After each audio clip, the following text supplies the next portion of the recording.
All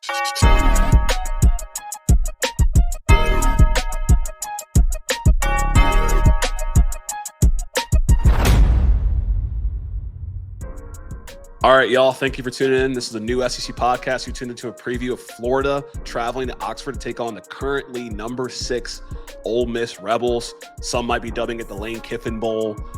These two teams coming in with two opposite games. Florida, really tragic loss to Kentucky. And you watched Ole Miss just absolutely dominate a military institution in the Citadel. Hunter, thoughts on this game and what's on the line for both teams? Yeah, a lot's on the line. A lot is on the line for Ole Miss. We saw this game last year. This was the Ole Miss Spoil Bowl. They had the playoff in sight. They were ready to make the playoffs. They lost this game in the swamp last year. I don't think that happens this year, but I think that is in the back of the mind of a lot of these guys here at Ole Miss. Starting with the Florida side, though, I mean, the stark difference from the Georgia game to the Kentucky game, I don't know what happened. Like, what happened? Yeah. They almost essentially have given up. But that if that Georgia team that how they played against Georgia is still in there, then this is different. But man, that was a blowout last week against a Kentucky team that has not done that all year. Right. Both those two teams, right? Kentucky and specifically Florida, haven't really known who was going to show up, but I felt more confident knowing what Florida can do. And we, like you said, we just saw them play Georgia very close. I mean, it came down to the wire towards the end. Kentucky, things have proven to get a little spooky when you play in Kentucky. We saw that against Texas, them escaping with a overtime win. But, 3 interceptions for DJ Lagway. It begs the question, which quarterback should play this week and who do we think is going to play this week against Ole Miss? And they're a little non-committal right now. We're here on Sunday. The games just happened. We haven't seen a lot of the stuff come out this week yet. As the week goes on, we might get some more insight. But, I mean, the Lagway 3 picks in the first half, but I don't think we necessarily saw an inspired performance from Tramel Jones either, in the second half. So I don't know who we see. I would expect Lagway to come out in this game. I don't think he's a bad quarterback. I think that he had some good glimpses down the stretch of last season, particularly the Ole Miss game. He was really good in the downfield throw, something that's kind of disappeared. The receivers are very, very hurt. I think you start with him, but, anything can happen. They're kind of playing with house money at this point. Yeah, they're definitely playing with house money. And I think in this current NIL era, when you've paid these guys, you kind of want to see what they have. And that I don't blame Florida for playing Tramel Jones. I think they both had about 6 to 9 completions. Obviously, he had less interceptions in the case for Tramel. What I was interested to see that we saw Kentucky do against Florida was slow down Jaden Ball. That hasn't necessarily been the strong suit of Ole Miss's defense, but it hasn't really mattered because the offense has been so dominant, right? A top 5 offense in the SEC. How do you like this Ole Miss offense? Yeah, I mean, to me, the game is more about Ole Miss offensively, right? They haven't scored less than 24 points all year. Florida has only 1 game over that, in FBS. So I don't see how Florida outscores Ole Miss because the offense is really great. They're protecting Trinidad Chambliss extremely well. They're only allowing less than a sack a game. They're 8th nationally, best in the SEC from there. Juan Lacey is, 2nd in the country in missed tackles forced. They have 8 targets that are 8 players over 20 targets. I mean, the whole offense is eating right now, and I don't think that slows down. Yeah, I completely agree with you. When I think about my mind about Ole Miss, and it feels like I was getting crapped on in September by the Ole Miss watchers. I don't think I've really seen Ole Miss play more than 6 bad quarters. They played 1 bad quarter against Georgia. They played maybe 1 okay quarter against Oklahoma. It's when I look at the momentum going into this game, it feels a lot different than last season when they had Jackson Dart, they had Trey Harris and all these guys, and Florida's momentum was higher going into this game. The lack of bad quarters that I've seen Ole Miss play and what I've seen from Trinidad Chambliss, I don't see them slowing down for an opponent like this. I would see it more against Mississippi State, to be honest. It's because of the protection he's getting, really. The momentum's there. His protection's great. He's making his reads. And not to mention, what he's doing with his legs. There's really no way to slow it down because you're not looking at one guy. You're not looking at, one guy to stop. Whereas I look at the other side, if you're Ole Miss and you stop Jaden Ball, then Florida has essentially nothing because that's such a key part of their offense.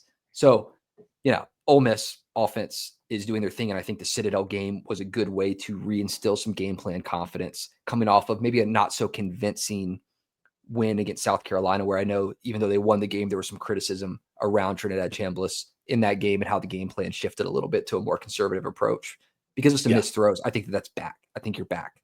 And this is a perfect game to then bring that bag, open the bag. I think so too, and I think like Kawan Lacey obviously leads the SEC in touchdowns. Still, I think he still has a good role in this game. I think he's going to be able to balance this offense. Any final keys for this game or anything you think we're missing? Because we've seen so much football. It's like we know how these teams historically have played on both sides. It's just like any final keys? Yeah, and to talk a little bit more on the Ole Miss defensive side, I was seeing what really tripped up DJ Lagway, and it was a lot of zone coverage. You saw LSU, big time zone team. They play a lot of that, and especially with their dropping their safeties in, and that's how they were able to get 5 picks in that game. Kentucky, lots of zone coverage in that game. They knew what was going to work. Ole Miss, they mix up their looks, but they throw a lot of zone out there. They haven't been huge turnover teams, and they've had some soft spots in those zones. But when you're having a quarterback who's not reading well, I think that's going to be a critical factor in this game as well, to watch how these Ole Miss defensive looks can confuse a guy who already doesn't have that confidence. So that's another key I just want to talk about in this game is the zone coverage for Ole Miss probably being a factor here. Yeah, and that's what we love to do best on this show is kind of just dig into where are the actual mistakes coming from. Like what? Not just DJ Lagway's playing bad. Why? Yeah. Like to your point, the 2 games he's had the most interceptions, LSU, 5 of them things. When we saw last week, 3 of them things.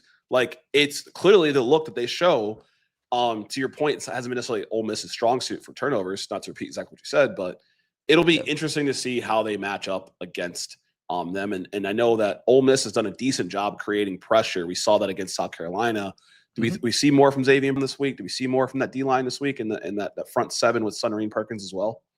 I think so. I mean, I think you got to get additional pressure here. I think what they're going to be doing, though, is looking maybe less to get quarterback pressure and more to try to find the backs, the running backs, and see, okay, we got Jaden Ball over here. He's going to be spilling out. Like, I think you're doing more to contain that than you are to apply direct pressure because your defensive backs, your safeties are going to be able to create that challenge for him downfield as opposed to needing to bring the pressure to cause that. So, yeah, we might see it, but I do think that the containing the back is a big factor instead.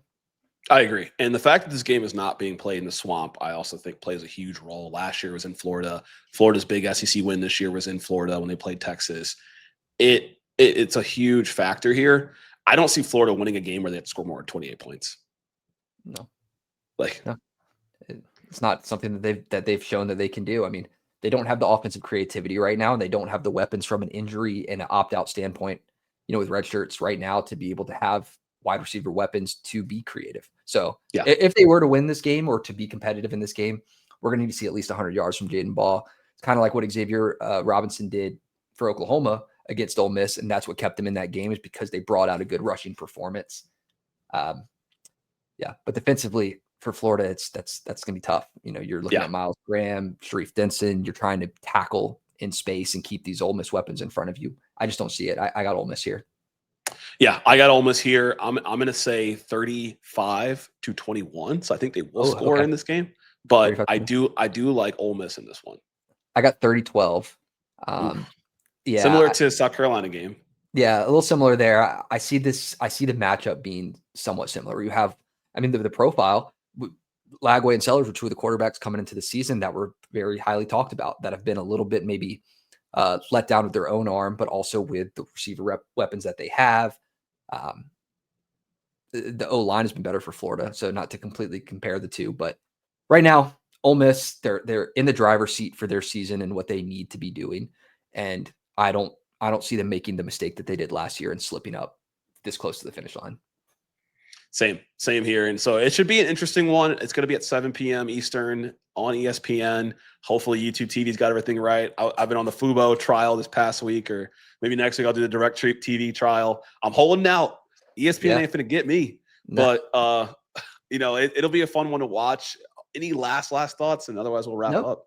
No, we appreciate you tuning in. Ole Miss fans, Florida fans, we're right here at the home stretch of the season. Ole Miss, you still have a shot to make the SEC championship game. We have a video up now on what could potentially do that for you, so be sure to watch that when you're done here. As always, we appreciate you watching. Hit that like, subscribe button for more content like this down the home stretch of the football season. Only a couple weeks left. I'm Hunter Ziesman, joined by Randall Adet Jr. And until next time.